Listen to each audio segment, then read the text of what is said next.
Graça e paz, amados. Como vocês sabem, nós que participamos desse culto, há uma turma que participa pela internet. Então, a você que está nos vendo pela internet, esperamos que esse tenha sido já e continue sendo um tempo abençoado para a sua vida. Nós estamos durante esses dias estudando sobre cultivando uma vida de gratidão. E hoje eu queria olhar com vocês um texto que se encontra em 1 Pedro, capítulo 1. 1 Pedro, capítulo 1, você pode abrir sua Bíblia lá. 1 Pedro, capítulo 1, do versículo 1 ao versículo de número 11. A palavra de Deus diz assim: Pedro, apóstolo de Jesus Cristo, aos eleitos de Deus, peregrinos dispersos no Ponto e na Galácia, na Capadócia, na província da Ásia e na Bitínia, escolhidos de acordo com o pré-conhecimento de Deus Pai, pela obra santificadora do Espírito Santo, para a obediência a Jesus Cristo e a aspersão do seu sangue. Graça e paz lhes sejam multiplicadas. Bendito seja o Deus e Pai de nosso Senhor Jesus Cristo, que conforme a sua grande misericórdia, Ele nos regenerou para uma esperança viva, por meio da ressurreição de Jesus Cristo dentre os mortos, para uma herança que jamais poderá perecer, macular-se ou perder o seu valor, herança guardada nos céus para vocês, que mediante a fé são protegidos pelo poder de Deus até chegar à salvação prestes a ser revelada no último tempo. Nisso vocês exultam, ainda que agora, por um pouco de tempo, devam ser entristecidos por todo tipo de provação. Assim acontece para que fique comprovado que a fé que vocês têm, muito mais valiosa do que o ouro que perece, mesmo que refinado pelo fogo, é genuína e resultará em louvor, glória e honra quando Jesus Cristo for revelado. Mesmo não o tendo visto, vocês o amam, e apesar de não o verem agora, creem nele e exultam com alegria indizível e gloriosa, pois vocês estão alcançando o alvo da sua fé, a salvação das suas almas. Foi a respeito desta salvação que os profetas que falaram da graça destinada a vocês investigaram e examinaram, procurando saber o tempo e as circunstâncias para as quais apontava o Espírito de Cristo que neles estava, quando lhes predisse os sofrimentos de Cristo e as glórias que se seguiriam àqueles sofrimentos. Vamos orar. Senhor Jesus, eu quero te louvar pela tua palavra tão gloriosa. Senhor, eu quero fazer um pedido ao Senhor, que eu consiga transmitir ao teu povo aquilo que esse texto, aquilo que o teu Espírito transmitiu para o meu coração nesse instante. Jesus, muito obrigado. Eu fui tão abençoado com essa porção da tua palavra. E eu quero pedir que o Senhor me use para abençoar o teu povo através desse texto. É o meu pedido, é a minha oração, em nome de Jesus. Amém. Durante esses últimos domingos, nós estudamos cultivando uma vida de gratidão, olhando para o livro de Filipenses, quando Paulo diz: porque eu aprendi a viver contente em toda e qualquer situação. O que é interessante lá em Filipenses é que a igreja estava preocupada com Paulo, porque era Paulo que estava preso e eles queriam saber notícias, e Paulo, mesmo da prisão, tenta dizer para os crentes que estavam lá em Filipos, através de Epafrodito, que ficassem tranquilos, porque ele estava tudo bem apesar de todas aquelas circunstâncias. Deus continuava usando e ele continuava falando e o evangelho continuava prosperando. E ele diz: porque eu sei que as minhas riquezas, que a minha toda a minha herança está também no Senhor, e nele eu posso todas as coisas. Aqui em 1 Pedro é o contrário. São os crentes que estão vivendo uma grande perseguição, e Pedro tenta escrever para aqueles crentes que estavam dispersos. Se você prestar atenção aqui no texto, Pedro começa dizendo que eles são peregrinos dispersos por vários lugares, na Galácia, na Capadócia, na província, na Ásia e na Bitínia. O que é que estava acontecendo? Os imperadores daquela época, que eram Nero, Domiciano, Trajano, todos se opuseram muito ao cristianismo e perseguiram muitos crentes. Então foi comum naquela época que os crentes estivessem perdendo tudo, perdendo seus bens, perdendo suas casas, e muitos perdendo até mesmo a vida. Então, quando Pedro escreve para esses crentes que estavam dispersos, eles estavam passando um momento de muita luta, de muita tribulação e de muita dificuldade. E Pedro começa deixando muito claro, desde o começo, um grande contraste na vida cristã, porque ele diz: eu escrevo aos eleitos de Deus, aos escolhidos, de acordo com o pré-conhecimento de Deus Pai.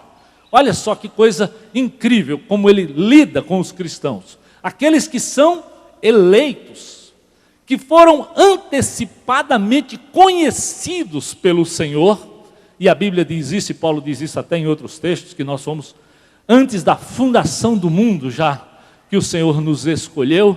O salmista diz até que antes, lá no ventre da minha mãe, eu ainda substância informe, você ainda substância informe, o Senhor já te amava e já te conhecia. Então Pedro começa dizendo: olha, vejam quão preciosos vocês são, porque Deus os conhece e os conhece antecipadamente. Mas apesar de tudo isso, de eleitos, de escolhidos, vocês são aqui, nesse momento, nesta situação, o quê? Peregrinos, forasteiros. Ou seja, nós não estamos no nosso habitat, na presença do Senhor, ou seja, na glória. Nós não estamos na pátria que o Senhor foi nos preparar. Nós ainda continuamos nessa terra, nesta vida, onde a Bíblia deixa muito claro que o Deus desse mundo, o Deus desse século é o diabo, e por consequente nós estamos lidando e vivendo ainda no terreno do inimigo. E por isso Jesus nos adverte que nesse mundo, durante esse tempo da minha vida e da sua vida, nós temos que nos preparar para as dificuldades, para as aflições e para as lutas da vida. A vida cristã é exatamente assim, é como um contraste absoluto que Pedro está tentando dizer. Se de um lado escolhidos, amados, pré-conhecidos, do outro ainda vivemos como peregrinos e forasteiros. Eu lembro que alguém disse que a diferença do cristão para o palhaço é que o palhaço, às vezes muito triste, muito arrasado pelos seus problemas, quando ele sobe no picadeiro, ele tem que fazer o povo rir. E o cristão que muitas vezes, mesmo cheio também de problemas e de lutas exteriores da sua vida, na família, no trabalho, interiormente, o Espírito de Deus traz para ele ainda um sentimento de alegria, de consolo e de conforto. É um contraste absoluto, é o que Pedro está mostrando aqui para os crentes. Se de um lado vocês são amados, pré-conhecidos, escolhidos por Deus, ainda aqui vocês vivem como peregrinos e como forasteiros. E como viver essa alegria? Como cultivar essa vida de contentamento, de gratidão, mesmo diante de todas essas circunstâncias adversas? E Pedro começa a mostrar para aqueles crentes como é possível cultivar gratidão, mesmo diante das adversidades. A primeira coisa que ele diz no texto é assim: sabe como vocês vão cultivar gratidão? olhando para a misericórdia que nos regenerou. E ele diz no versículo 3, bendito, ou seja, louvado, adorado deve ser o Senhor, Deus e Pai de nosso Senhor Jesus Cristo, porque conforme a sua grande misericórdia, Ele já nos regenerou. Meu amado, independentemente do que vocês venham a passar por conta da perseguição do imperador, vocês precisam saber que aquilo que vocês já conquistaram em Jesus não tem imperador, não tem autoridade, não tem perseguição que possa tomar de vocês. Vocês já foram. É como se ele usasse o termo realmente no passado. Vocês já estão. Não é um processo. Em Jesus Cristo, eles já tinham sido, eles já tinham tomado posse de uma nova vida na pessoa de Jesus. Por isso ele diz, ele tem que ser bendito, vocês têm que louvar, vocês têm que adorar, vocês têm que serem gratos, mesmo no meio dessas adversidades e desses sofrimentos. Não esqueçam até que tudo isso foi alcançado, conquistado, ele diz, pela misericórdia do Senhor. Ou seja, nós fomos regenerados, nós temos uma nova vida, não porque mereçamos, não porque somos melhores, não porque somos diferentes, não porque somos os mais intelectuais, não. É porque a misericórdia do Senhor nos alcançou. Porque o Senhor veio de encontro à minha necessidade e à tua necessidade. É isso que nos regenerou.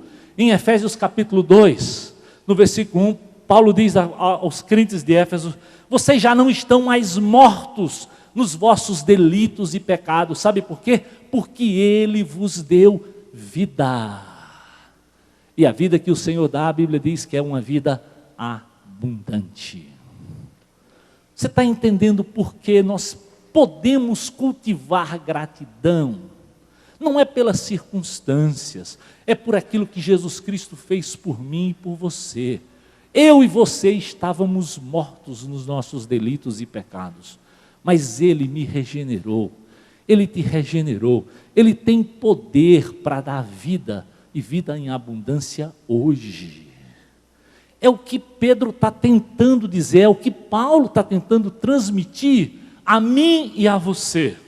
Em 1 Pedro capítulo 1, versículo 23, veja como Pedro esclarece ainda um pouquinho mais. 1 Pedro capítulo 1, versículo 23, ele diz assim, olha, vocês foram regenerados não de uma semente perecível, mas imperecível, por meio da palavra de Deus viva e permanente. Em outras palavras, o que Pedro está dizendo, meu amado, não tem quem tire isso de vocês, não tem imperador, não tem perseguição, não tem luta, não tem sofrimento, não tem problema, porque a semente lançada no meu coração, no teu coração, na pessoa de Jesus, não perece, não tem como tirar, nem principados, nem morte, nem as coisas do presente, nem as coisas do porvir, nem nada vai separar esse amor de Deus que foi derramado no meu e no teu coração.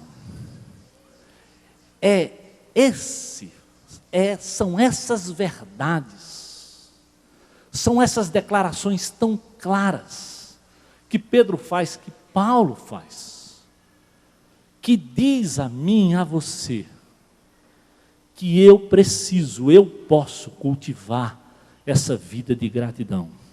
Veja o que Jesus diz em Lucas capítulo 12, versículos 4 e 5. Agora é o próprio Jesus falando e ensinando o valor dessa conquista cristã de uma forma bem diferente. Ele diz assim, eu lhes digo, meus amigos, não tenham medo dos que matam o corpo e depois nada mais podem fazer.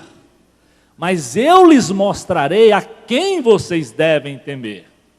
Temam aquele que depois de matar o corpo, tem poder para lançar no inferno.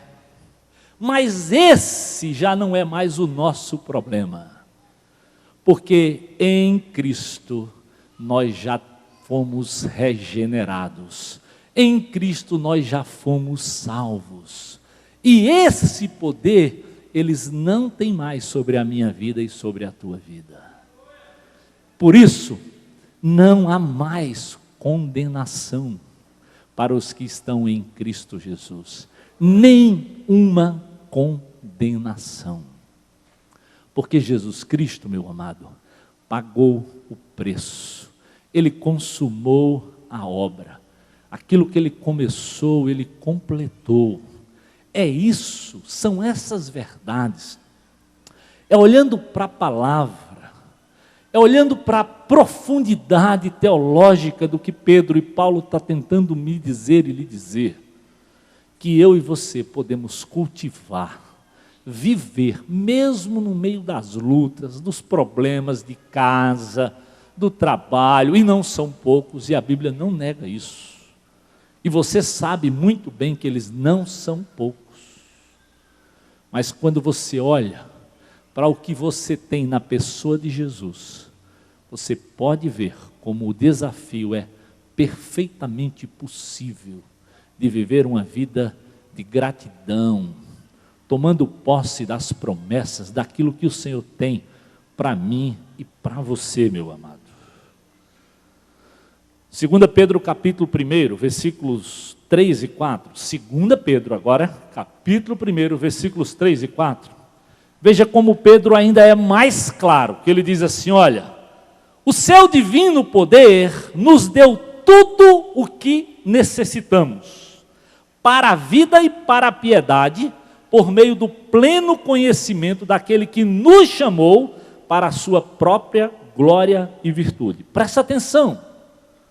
Pedro está dizendo, vocês podem perder muitas coisas, mas vocês já têm tudo o que vocês necessitam na pessoa do Senhor Jesus Cristo, para viver pela sua glória e virtude. E ele diz, dessa maneira, ele nos deu as suas grandiosas e preciosas promessas, para que por elas vocês se tornassem participantes da natureza divina e fugissem da corrupção que há no mundo causada pela cobiça.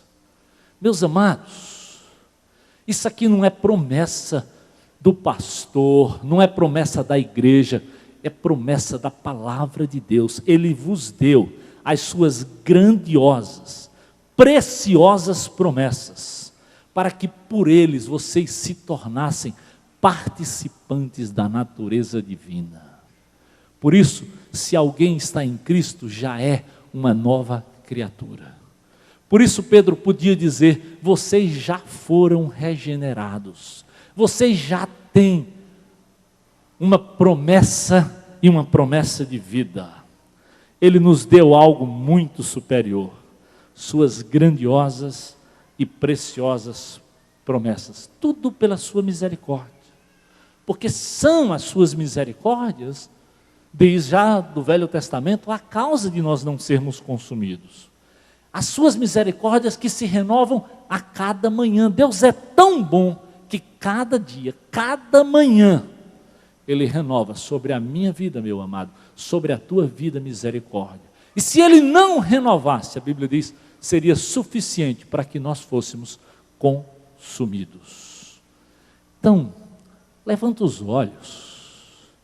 Olha para o Senhor, olha além das circunstâncias, e você vai ver que isso aqui não é um discurso de alta ajuda, isso aqui é promessa do Senhor, que os apóstolos deixaram para os crentes em Jesus, seja Paulo, seja Pedro, aqueles que conheceram o poder de Deus, que andaram com o Senhor, que apreciaram o seu poder, podiam dizer para você e para mim, vale a pena, é possível, mesmo no meio da dispersão, mesmo no meio da perseguição, mesmo no meio de muitos problemas mesmo, diante do império.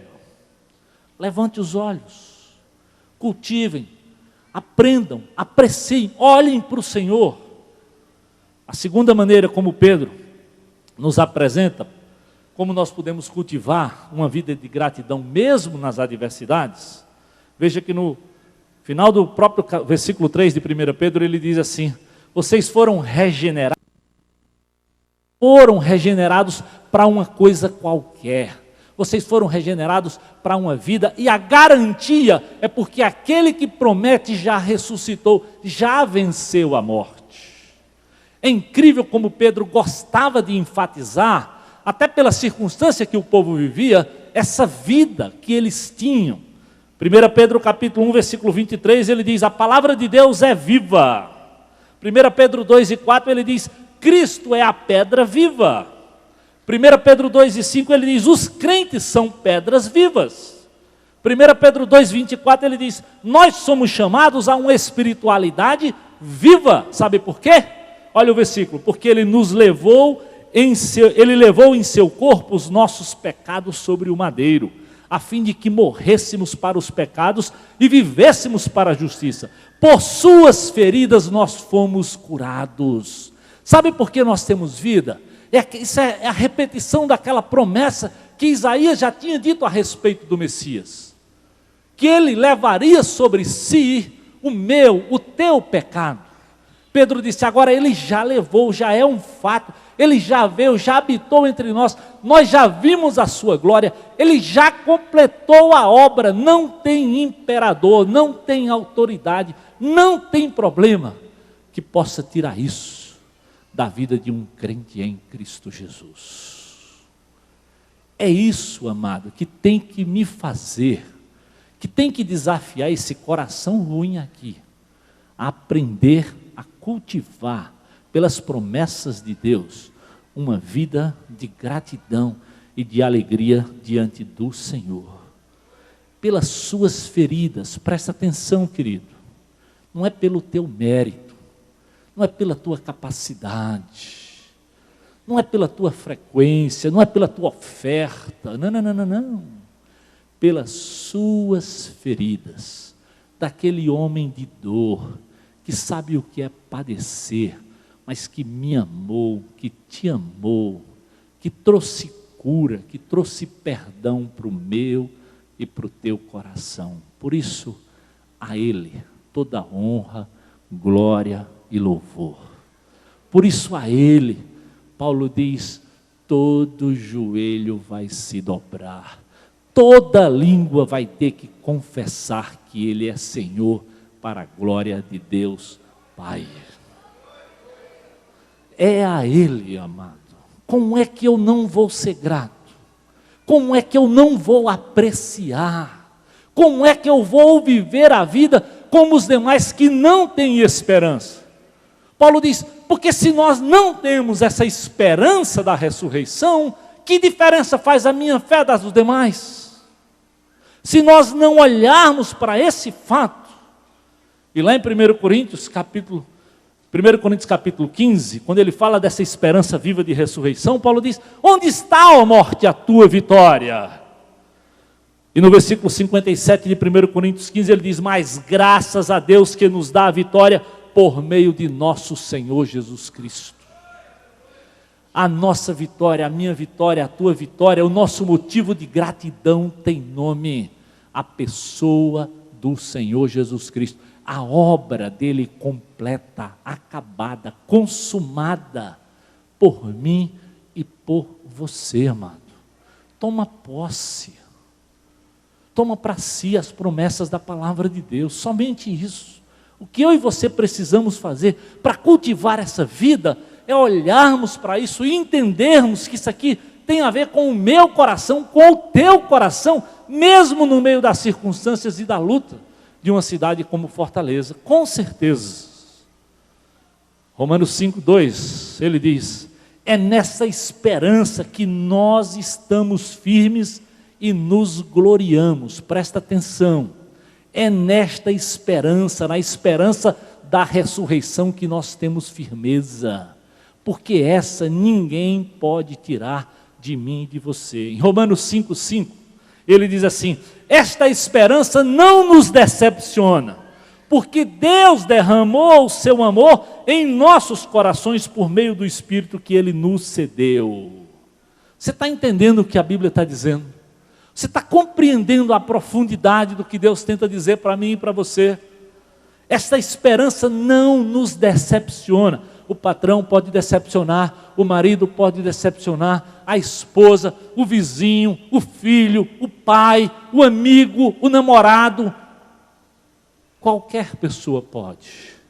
Mas a esperança na pessoa de Jesus não nos decepciona. Sabe por quê? Porque já foi derramado nos nossos corações pelo Espírito.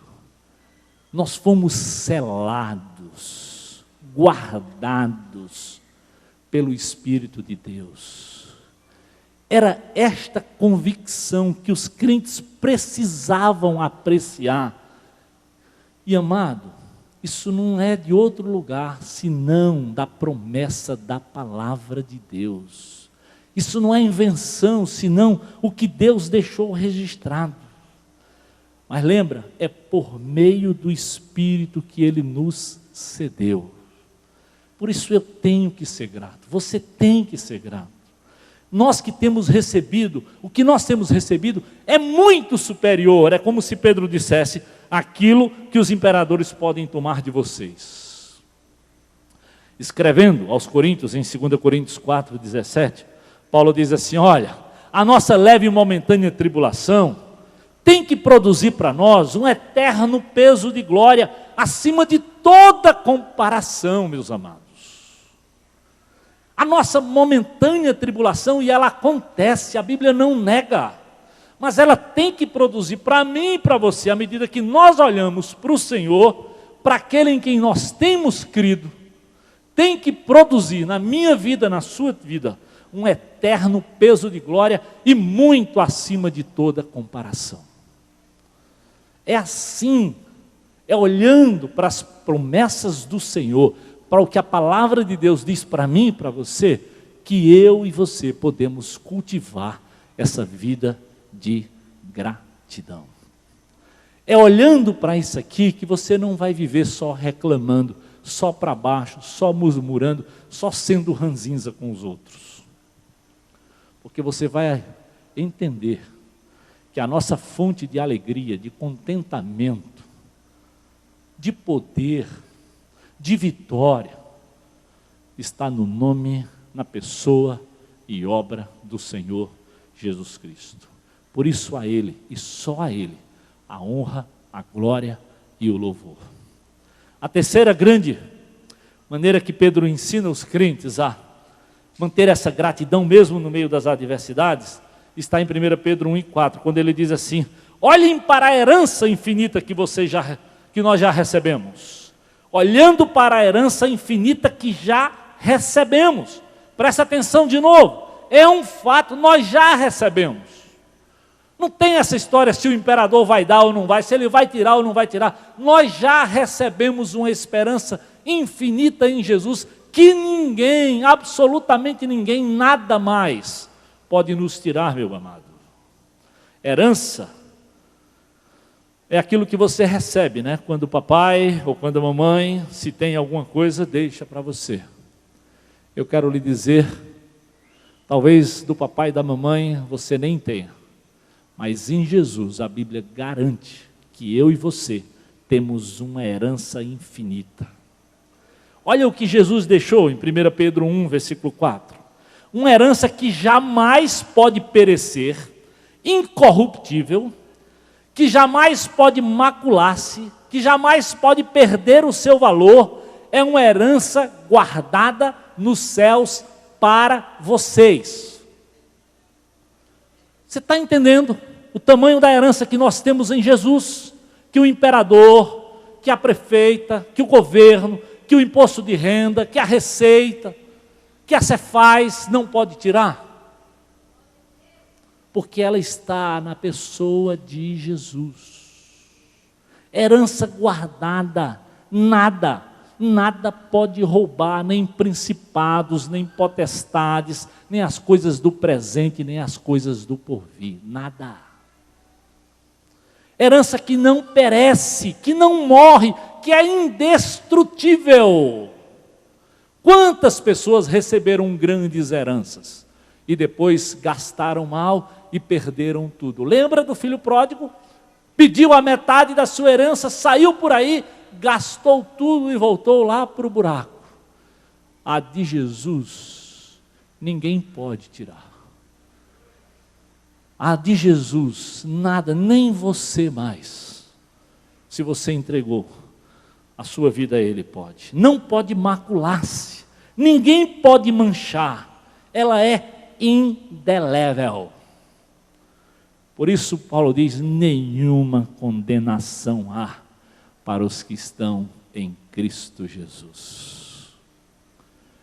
Ah, meu amado, nós temos muito para agradecer, nós temos muitas razões para cultivar uma vida de gratidão. Herança que não perde o valor, imarcessível, que não desaparece. Eu digo assim, nem a velha inflação do Sarney, é a nova, de 80% ao mês, tira, ou tirou dos crentes em Cristo Jesus, ou fez perder o valor da herança que nós temos no Senhor. Por isso ele diz para mim e para você em Mateus capítulo 6, versículo 20, acumulem para vocês tesouros no céu, onde a traça e a ferrugem não destrói, onde os ladrões não arrombam nem furtam. E Pedro diz, essa herança foi guardada para você e para mim.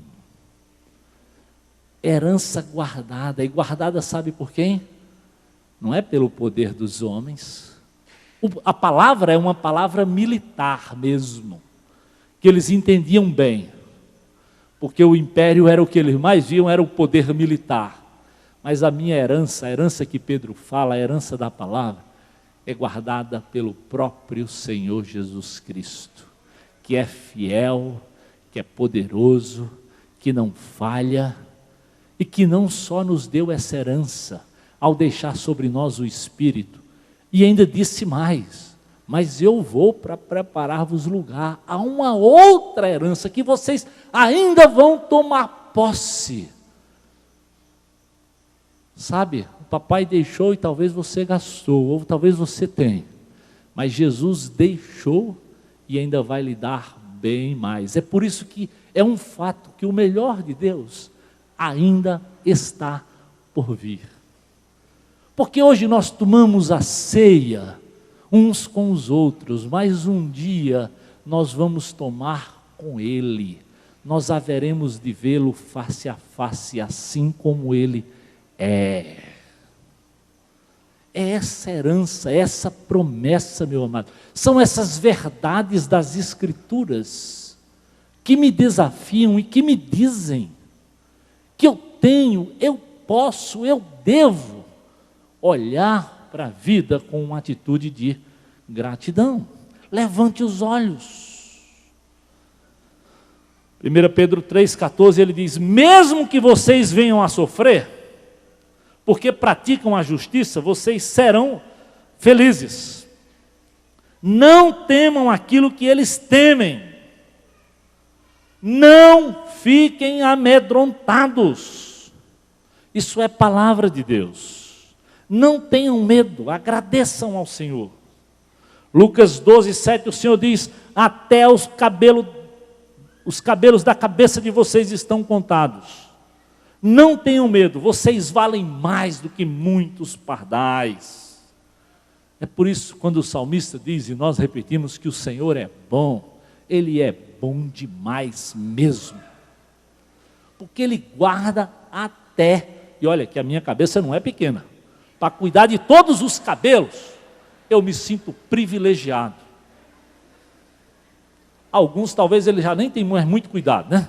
Porque já tem tão poucos. Eu tenho muitos e a cabeça é grande. Mas o que é importante, amados, é ver como o Senhor cuida. Brincadeiras à parte, é a verdade. Ele cuida de cada detalhe. É por isso que Pedro conclui no capítulo 1, versículo 6, ele diz assim, nisso vocês exultem, nisso exultais. Sabem em quê? Nessa misericórdia, nessa esperança, nesta herança, amados, que nós temos em Jesus. São nessas coisas que, como crente em Jesus, eu vou exultar. na herança que eu tenho lá no céu, na esperança de vida eterna, na misericórdia que me regenerou. A pergunta para mim e para você é: como não cultivar uma vida de gratidão? Como viver murmurando e reclamando diante de tamanha promessa? Mesmo dispersos, mesmo forasteiros. E ele diz: ainda que agora por um pouco, 1 Pedro 1,6, vocês possam ser entristecidos por todo tipo de provação, saibam, veja o versículo 7, isso é para provar a minha fé, a tua fé, meu amado. Deus tem um propósito na minha vida e na tua vida, até quando nós passamos pelas adversidades, pelos sofrimentos e pelas lutas e pelas disciplinas. Até nisso, muitas vezes é claro, eu e você não entendemos. Não estou dizendo que é bom e que é fácil, não é bom e fácil não. Não é simples, dói, e dói muito. Mas a Bíblia diz, e é um fato, todas as coisas cooperam para o bem daqueles que amam a Deus. Todas as coisas. É para provar. Assim acontece, para que fique comprovado que a fé que vocês têm, muito mais valiosa, presta atenção, muito mais valiosa do que o ouro que perece, mesmo quando ele for refinado pelo fogo, ela é genuína e resultará em louvor, glória e honra quando Jesus for revelado, meu amado. Pedro está dizendo, vocês estão tão preocupados, tão arrasados pelas circunstâncias, pelo que vocês estão perdendo, mas lembre que vocês têm uma herança que vale muito mais do que o ouro, ainda que ele refinado em alto grau pelo fogo. E essa promessa é minha, é tua, é minha, é tua, é promessa do Senhor para a minha vida e para a tua vida. É nisso que nós vamos exultar. E veja o versículo 8, Pedro diz: exultem com alegria, amados, com alegria indizível, gloriosa. Sabe o que é indizível? Que não se conta, que não se mensura, que não se mede. Essa alegria que o Senhor nos dá em Jesus, através do fruto do Espírito, não se mede, não se calcula, não se mensura. É muito mais do que qualquer coisa que você possa ter. E no versículo 9 ele diz: é por isso que o nosso alvo é gratidão, é louvor, é adoração ao Rei dos Reis, o Senhor dos Senhores, o Senhor Jesus. É por isso que a Ele, só a Ele, amados, toda a honra, toda a glória e todo o louvor. Por isso nós podemos, eu posso cultivar uma vida de gratidão, dizer não à murmuração. Por isso você pode olhar para esse Jesus, mesmo diante das suas circunstâncias e da sua luta, e perceber a herança, a esperança, a misericórdia que tem alcançado sua vida. Vamos orar. Ó Senhor Jesus, obrigado por promessas tão tremendas do Senhor para a minha vida e para a vida de cada um dos meus amados irmãos.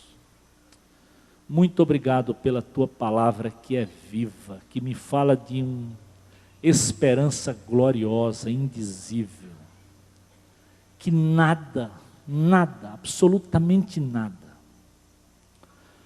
pode nos levar ou pode ser retirado de nós. Ó Senhor, ajuda-nos a olharmos para as tuas promessas gloriosas no meio da luta, das dificuldades, das tribulações dessa vida. Ajuda a entender que o nosso socorro, que o socorro bem presente é o socorro do Senhor, que é o teu cuidado, que nos dá essas convicções que nada, absolutamente nada pode tirar de nós.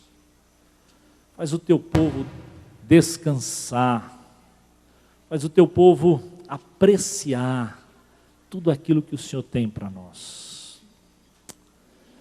Talvez você está aqui, meu amado, também, e não tem essa esperança, não tem esse Jesus, que também quer te dar essa herança, que também quer te dar vida, vida em abundância, que quer te dar perdão, quer alcançar o teu coração também com misericórdia.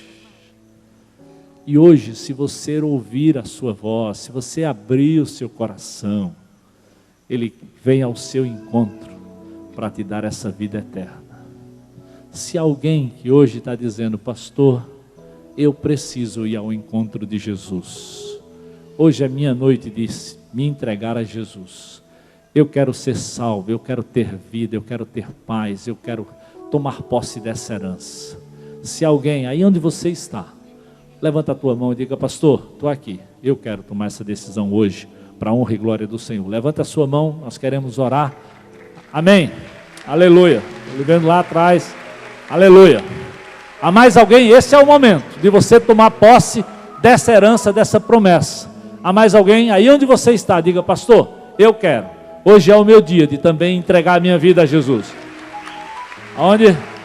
Amém. Você que está aí do lado, dê um abraço. Amém. Mais alguém? Esse é o momento de você tomar a sua decisão, dizer, eu quero sair daqui hoje, pastor, também, entregando a minha vida a Jesus. Eu quero tomar posse dessa herança. Há mais alguém? Levanta a sua mão aí onde você está, diga, pastor, estou entregando minha vida a Jesus. Hoje é o meu dia. Aí atrás, amém? Glória a Deus. Louvado seja o nome. Mais alguém? O momento é esse, nós não queremos demorar muito, mas se você quer, tome, amém? Louvado seja o Senhor. Mais alguém que quer entregar a sua vida a Jesus? Esse é o momento, amém? Ainda alguém? Amém, glória a Deus, estou lhe vendo lá, querido. Deus abençoe, amém. Esse é o momento de salvação, é um momento de vida, é um momento de regeneração. Vamos orar. Senhor, muito obrigado pela tua palavra, muito obrigado por essas vidas, Senhor. Confirma a decisão de cada um deles. Consola, conforta o teu povo com essas promessas da tua palavra para todos eles. É o que nós oramos, Senhor, e te pedimos em nome de Jesus. Amém.